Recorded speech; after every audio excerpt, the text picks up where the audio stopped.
नमस्कार, दिन भर की बड़ी खबरों में आपका स्वागत है। मैं हूं आंचल। आज इस बुलेटिन में बात होगी बीजेपी को लगे बड़े झटके की, पीएम मोदी की बढ़ती मुश्किलों की। देखेंगे कैसे जेएनजी के प्रदर्शन से डरी बीजेपी सरकार। देखिए, सरकार डर चुकी है। जेएनजी के बाद में अब जेएन अल्फा का नंबर आ गया है। झारखंड में सरकार ने छात्रों की किस डिमांड को दी मंजूरी, जानेंगे कैसे संकट में घिरी महाराष्ट्र सरकार। और बुलेटिन के आखिर में देखेंगे जाने माने कार्टूनिस्ट इरफान की किस खबर पर पड़ी तिरछी नजर। लेकिन दिन भर की तमाम बड़ी खबरों से पहले एक नजर आज की सुर्खियों पर। परीक्षा में धांधली के आरोपों से घिरे एनटीए का बड़ा फैसला। एनटीए ने 50 से अधिक कर्मचारियों को हटाया, परीक्षा व्यवस्था में सुधार का दिया हवाला। उज्जैन के महाकाल परिसर के नागचंद्रेश्वर मंदिर में भगदड़ जैसे हालात, 13 लोग घायल, कई बेहोश। धीरेन्द्र शास्त्री ने धार्मिक स्थानों पर वीआईपी एंट्री बंद करने की उठाई मांग। हवाई किराए पर सुप्रीम कोर्ट सख्त, कहा 7 दिन में फाइनल करें नियम, अगर एयरलाइंस ना माने तो प्लेन खड़े कर दें। सरकार ने मांगे थे 3 हफ्ते। श्रीलंका के खिलाफ गाले टेस्ट में मजबूत स्थिति में पहुंचा भारत। खेल के तीसरे दिन 284 रनों पर आउट हुई श्रीलंकाई टीम। पहली पारी के आधार पर भारत को मिली 178 रनों की बढ़त। और लाल निशान पर बंद हुआ शेयर बाजार, 281 अंकों की गिरावट के साथ 77,728 पर बंद हुआ सेंसेक्स, जबकि 78 अंकों की गिरावट के साथ 24,287 पर बंद हुआ निफ्टी। ये तो थी सुर्खियां। अब बात आज की सबसे बड़ी खबर की। कांग्रेस सांसद राहुल गांधी मोदी सरकार की मुश्किलें लगातार बढ़ाते नजर आ रही हैं। ऐसे में सरकार की तरफ से भी राहुल को रोकने की पूरी कोशिशें की जाती रही हैं।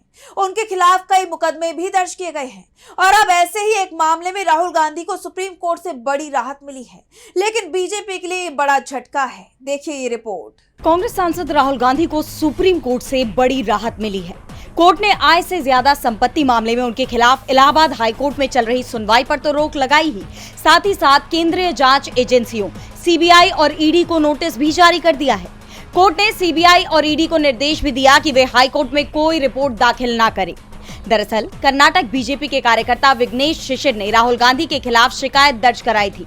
उन्होंने आरोप लगाया था कि राहुल गांधी के पास उनकी आय से ज्यादा की संपत्ति है। इस पर सुनवाई करते हुए इलाहाबाद हाईकोर्ट ने अपने आदेश में कहा था कि अगर कांग्रेस नेता के खिलाफ शिकायत मिली है तो उसमें लगाए गए आरोपों की सत्यता की जांच होनी चाहिए। सीबीआई या ईडी कानून के तहत उचित कार्रवाई करने के लिए स्वतंत्र है। राहुल गांधी ने हाईकोर्ट के इसी फैसले को सुप्रीम कोर्ट में चुनौती दी, जिस पर अब सुनवाई हुई। इस दौरान additional solicitor general ASG SV Raju ने कहा कि आरोप बेहद गंभीर है, जिसकी जांच करनी होगी। सीबीआई अभी सिर्फ एक शिकायत की जांच कर रही है।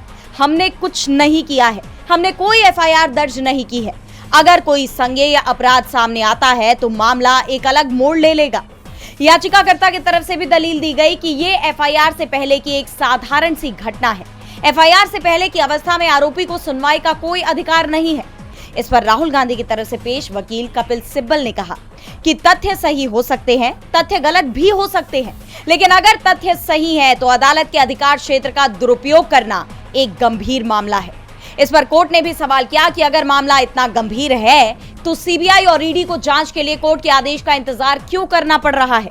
जस्टिस बागची ने टिप्पणी करते हुए कहा कि अगर मामला इतना गंभीर है तो आपकी एजेंसी चुप क्यों रही? क्या आपको अदालत से प्रोत्साहन की जरूरत है? उन्होंने कहा कि दोनों पक्षों को सुनने के बाद अगर अदालत कोई निर्देश जारी करना चाहती है तो उससे प्राकृतिक न्याय के सिद्धांतों का पालन करने की अपेक्षा की जाती है। वहीं सिब्बल ने कहा कि ये कानून के बिल्कुल विपरीत है। ये एक तरह की बदले की कार्रवाई है जिसे कानून मान्यता नहीं देता। ये बेहद दुर्भाग्यपूर्ण है। याचिकाकर्ता की तरफ से बार बार ऐसी कोशिशें की जा रही हैं। मैं केवल इतना ही कहना चाहूंगा कि सीबीआई ने शिकायत की पुष्टि करने के अलावा कुछ नहीं किया है। सीबीआई को संयम बरतना चाहिए। इसमें उनका क्या हित था? गौरतलब है कि विघ्नेश शिशिर ने इससे पहले भी राहुल गांधी के खिलाफ शिकायतें दर्ज कराई हैं। उनके पास दोहरी नागरिकता का आरोप लगाया है, जिससे साफ है कि वो बार बार राहुल गांधी को टारगेट कर रहे हैं।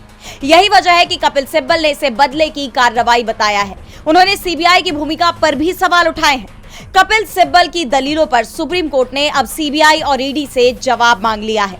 कोर्ट के इस रुख को राहुल गांधी के लिए तो बड़ी राहत के तौर पर देखा जा रहा है, लेकिन बीजेपी के लिए ये बड़ा झटका है। राहुल गांधी को बड़ी राहत मिली है, जिसके बाद बीजेपी पर उठने वाले सवालों ने रफ्तार पकड़ ली है। तो माहौल पीएम मोदी के दिमागी नक्सली वाले बयान को लेकर भी गरमाया हुआ है। सोशल मीडिया पर कॉकरोच जनता पार्टी की तरह दिमागी नक्सल जनता पार्टी नाम से अकाउंट्स बन गए हैं, जिसके बाद विपक्ष ने भी सरकार पर अपने हमले तेज कर दिए हैं। देखिए रिपोर्ट। स्वतंत्रता दिवस के मौके पर पीएम मोदी ने देश को संबोधित किया था। उस वक्त उन्होंने कहा था कि हथियारी नक्सल तो गए, लेकिन दिमागी नक्सल मौके की तलाश में है। और अब पीएम मोदी का ये बयान उन्हीं के गले की फांस बन गया है। विपक्ष ने उन्हें इस बयान पर घेरने के साथ साथ खुद को दिमागी नक्सल बताना शुरू कर दिया है।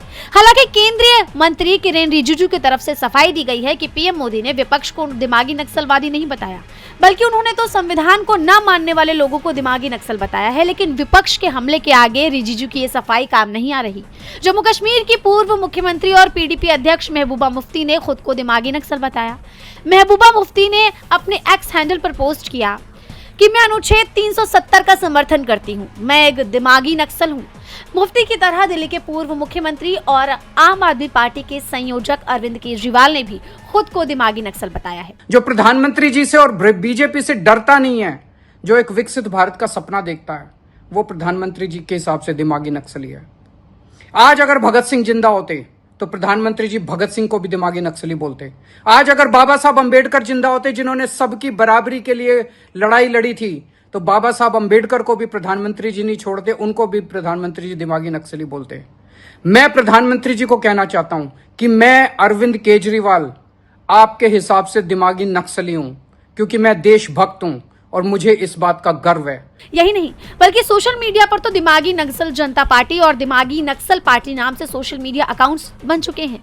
इंस्टाग्राम पर इन नाम से बने एक अकाउंट ने महज 24 घंटे के अंदर 1 लाख से ज्यादा फॉलोअर्स जुटाकर सुर्खियां भी बटोर ली है। यानी साफ है कि पीएम मोदी अब अपने ही बयान में फंस गए हैं। पीएम मोदी के दिमागी नक्सली वाले बयान को लेकर छिड़ा विवाद थमने का नाम नहीं ले रहा, तो देश में जन अल्फा का आंदोलन भी तेज होता जा रहा है। शिक्षा व्यवस्था में सुधार के लिए जगह जगह प्रदर्शन किए जा रहे हैं, जिसे लेकर माहौल गरमाया हुआ है। तो इस बीच राजस्थान में सरकार अपनी नाकामियों को छुपाने के बहाने तलाश रही है, जिसे लेकर वो बुरी तरह से घिर गई है। देखिए रिपोर्ट। मोदी सरकार के खिलाफ देश भर में आक्रोश देखा जा रहा है। शिक्षा व्यवस्था की बदहाली से देश के युवा त्रस्त आ चुके हैं। यही वजह है कि आए दिन जगह जगह प्रदर्शन देखे जा रहे हैं। राजस्थान से लेकर उत्तर प्रदेश तक स्कूल के छात्रों ने भी मोर्चा खोला हुआ है। उत्तर प्रदेश की राजधानी लखनऊ में तो छात्राओं ने हाईवे ही जाम कर दिया। ये छात्राएं जयप्रकाश नारायण सर्वोदय बालिका विद्यालय की हैं, जिनका संचालन समाज कल्याण विभाग करता है, यानी उत्तर प्रदेश सरकार करती है। उनकी मांग एक ही थी कि स्कूल में जो शिक्षकों की वैकेंसी है उसे भरा जाए, ताकि उनकी पढ़ाई में कोई बाधा ना रहे।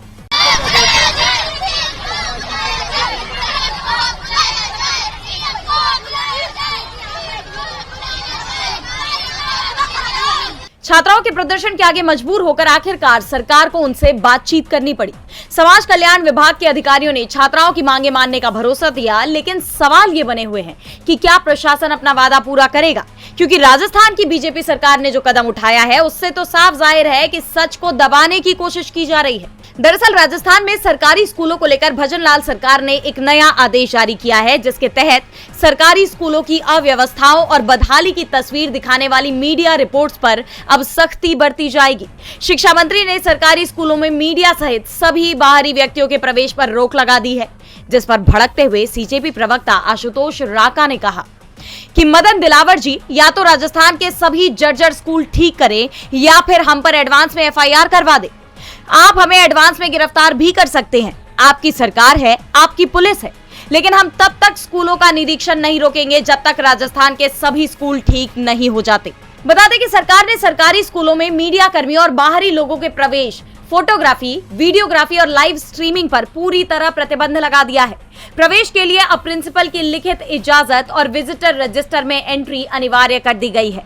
इससे साफ है कि स्कूल में सुधार को लेकर छिड़ी मुहिमों से सरकार डरी हुई है। कांग्रेस जनता पार्टी से राजस्थान सरकार का डर साफ तौर पर नजर आ रहा है, जिसकी चर्चा तेज है। तो चर्चा झारखंड प्रदर्शन को लेकर भी खूब हो रही है। राज्य में जेपीएससी, जेएसएससी परीक्षाओं को लेकर छात्रों का आंदोलन अब बड़े मोड़ पर पहुंच गया है। 24 दिनों से जारी प्रदर्शन के बीच सरकार और छात्रों के बीच 2 दौर की बातचीत हुई है, जिसके बाद कई मांगों पर सहमति बनने का दावा किया गया है। तो क्या है ये पूरी खबर, जानेंगे इस रिपोर्ट में। झारखंड में पिछले 24 दिनों से जेपीएससी और जेएसएससी अभ्यर्थियों का आंदोलन जारी है।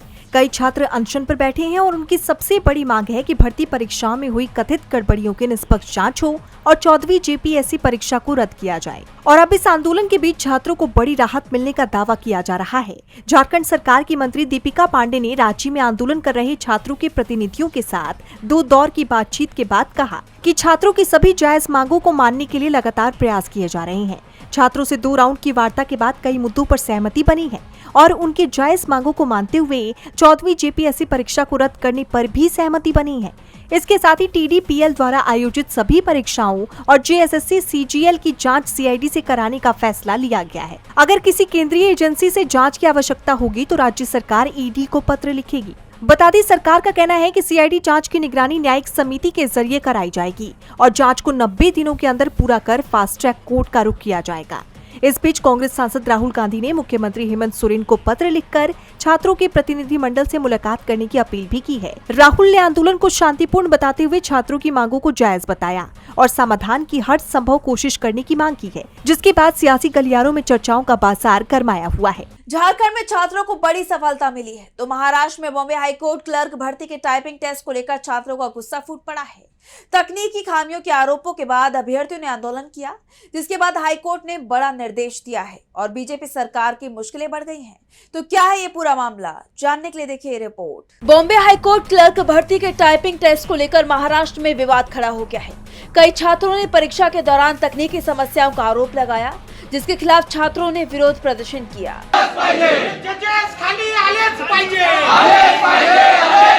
छात्रों का दावा है कि कंप्यूटर, माउस, कीबोर्ड और सिस्टम लॉगआउट जैसी दिक्कतों की वजह से वो परीक्षा पूरी नहीं कर सके। इसी बीच कांग्रेस जनता पार्टी के फाउंडर अभिजीत दिप के धरनास्थल पहुंचे और दोबारा परीक्षा कराने की मांग की। इतना ही नहीं, उन्होंने इस मामले को प्रशासनिक और तकनीकी विफलता बताया। अभी इन स्टूडेंट्स ने मुझे बताया कि इनकी सुबह हाईकोर्ट की एग्जाम थी और जैसे ये लोग एग्जाम देने बैठे तो पता चला कि किसी का माउस नहीं काम कर रहा है, किसी का कीबोर्ड नहीं काम कर रहा है और 10 मिनट के अंदर majority of the students log out हो गए और उसके बाद सबको फेल कर दिया गया। तो ये तो इन बच्चों का फेलियर नहीं, ये सिस्टम और सरकार का फेलियर है। दीपके ने सरकार से एक्शन लेने की बात कही है। बवाल बढ़ने के साथ इस मामले में कोर्ट की भी एंट्री हो गई। नाराज विद्यार्थियों का आंदोलन आखिरकार मुंबई हाईकोर्ट के निर्देश के बाद फिलहाल स्थगित हो गया। विद्यार्थियों की मांग के बाद सोरनेट आईटी प्राइवेट लिमिटेड कंपनी ने भी अपनी रिपोर्ट में तकनीकी समस्या की वजह से परीक्षा समय पर शुरू नहीं होने की बात मान ली है। छात्रों ने आंदोलन के दौरान जिला सत्र न्यायालय के न्यायाधीश प्रवीण सैयद की कार को भी रोक दिया। आक्रोशित विद्यार्थी उनकी कार के सामने बैठ गए और कुछ विद्यार्थी कार के नीचे लेट गए, जिसके बाद उन्हें मुंबई हाईकोर्ट की तरफ से लिखित निर्देश दिया गया कि तकनीकी कारणों से प्रभावित विद्यार्थियों की परीक्षा दोबारा आयोजित की जाएगी और किसी भी विद्यार्थी को अनुपस्थित नहीं माना जाएगा। इसके बाद विद्यार्थियों ने न्यायाधीश की कार को जाने दिया। यानी देखा जाए तो प्रशासन को छात्रों के प्रदर्शन के सामने झुकना पड़ा। ऐसे में कई सवाल खड़े होते हैं और बीजेपी सरकार संकट में घिरती दिखाई दे रही है। महाराष्ट्र में बीजेपी सरकार की टेंशन बढ़ गई है तो अयोध्या राम मंदिर चढ़ावा चोरी मामले में नया मोड़ सामने आया है। दरअसल चढ़ावे के कथित हेराफेरी का मामला अब सुप्रीम कोर्ट तक पहुंच चुका है और आज की सुनवाई में अदालत ने जांच को लेकर बेहद अहम निर्देश दिए हैं, जिसके बाद सियासी पारा हाई है। तो क्या कुछ कहा है कोर्ट ने, जानेंगे इस रिपोर्ट में। अयोध्या राम मंदिर में चढ़ावे की कथित हेराफेरी का विवाद लगातार गंभीर होता जा रहा है। जैसे जैसे जांच आगे बढ़ रही है वैसे वैसे कई नए खुलासे हो रहे हैं और अब इसी बीच ये विवाद सुप्रीम कोर्ट पहुंचा और इस मामले में आज सुनवाई हुई। इस दौरान एक वकील ने ट्रस्ट और एसआईटी की जांच की निष्पक्षता पर सवाल उठाए। इस पर सुप्रीम कोर्ट ने स्पष्ट किया कि एसआईटी का गठन खुद सुप्रीम कोर्ट ने किया है और वो सीधे अदालत के प्रति जवाबदेह और उत्तरदायी है। चीफ जस्टिस सूर्यकांत की अध्यक्षता वाली पीठ ने कहा कि अदालत की मुख्य चिंता इस जांच को उसके तार्किक निष्कर्ष तक पहुंचाना है। कोर्ट ने एसआईटी को जांच में तेजी लाने और अब तक की कार्रवाई की स्टेटस रिपोर्ट को 2 सप्ताह के अंदर सीलबंद लिफाफे में दाखिल करने का निर्देश भी दिया। इसके साथ ही कोर्ट ने कहा कि याचिकाकर्ताओं के अलावा वास्तविक और जनहित से जुड़े लोग भी एसआईटी को ये सुझाव दे सकते हैं कि किन पहलुओं की गहन जांच की जानी चाहिए। ऐसे सुझाव सॉलिसिटर जनरल के कार्यालय को दिए जाएंगे, जिसके बाद उन्हें एसआईटी तक पहुंचाया जाएगा। एसआईटी इन सुझावों पर निष्पक्ष तरीके से विचार करेगी। तो वहीं सॉलिसिटर जनरल तुषार मेहता ने कहा कि सभी निर्देशों का पालन किया जा रहा है। उनका कहना था कि आपराधिक जांच की जानकारी समिति पक्षों के बीच ही साझा की जाती है। तो वहीं कोर्ट ने कहा कि रिपोर्ट पहले वो खुद देखेगा और फिर ये तय करेगा कि उसे सार्वजनिक किया जाए या नहीं। जैसे आप जानते हैं कि पहले उत्तर प्रदेश सरकार के नेतृत्व में एसआईटी का गठन हुआ था, लेकिन उसकी जांच पर कई गंभीर सवाल उठे थे, जिसके बाद सुप्रीम कोर्ट ने नई एसआईटी गठित करने का आदेश दिया था। राम मंदिर चढ़ावा चोरी मामले में अब आखिरी फैसले का सबको इंतजार है, तो दूसरी तरफ देश की जनता मोदी सरकार से नाराज है।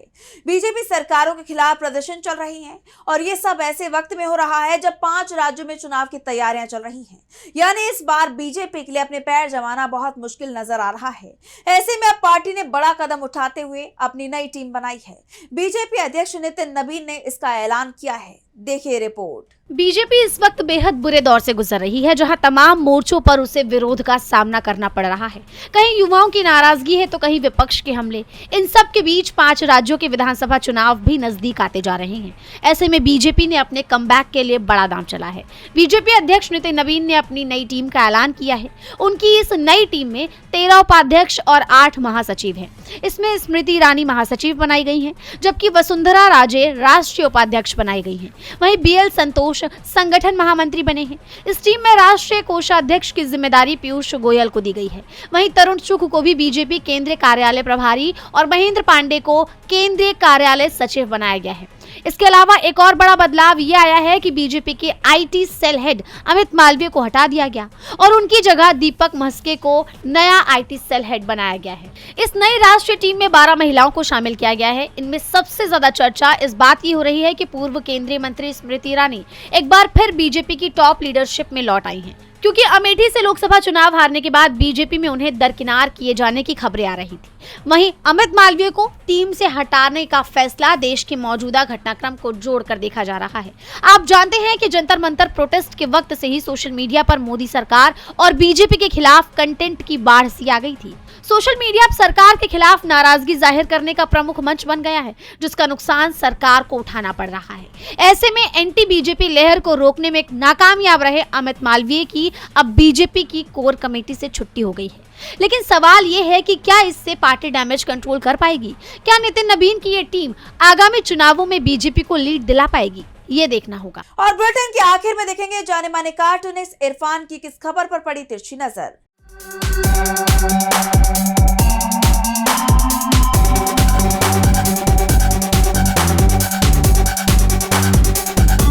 लाल किले से दिए गए प्रधानमंत्री के भाषण, जिसके अंदर उन्होंने दिमागी नक्सल वाली बात कही है, उसकी काफ़ी विश्वव्यापी निंदा हुई है।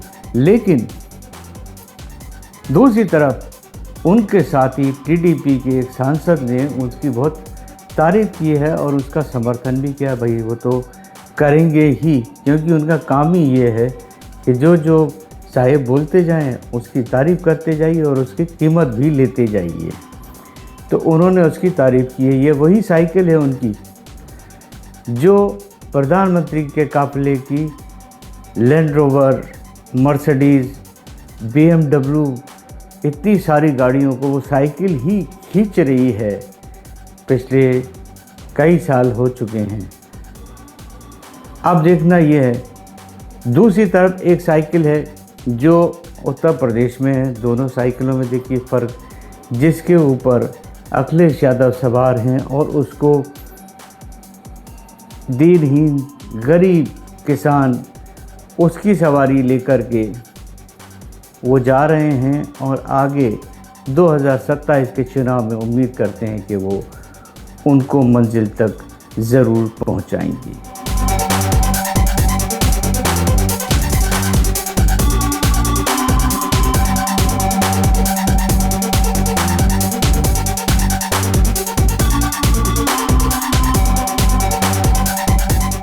बहुत बहुत शुक्रिया इरफान जी। तो आज इस बुलेटिन में इतना ही। आप देखते रहिए टीवी लाइव। नमस्कार।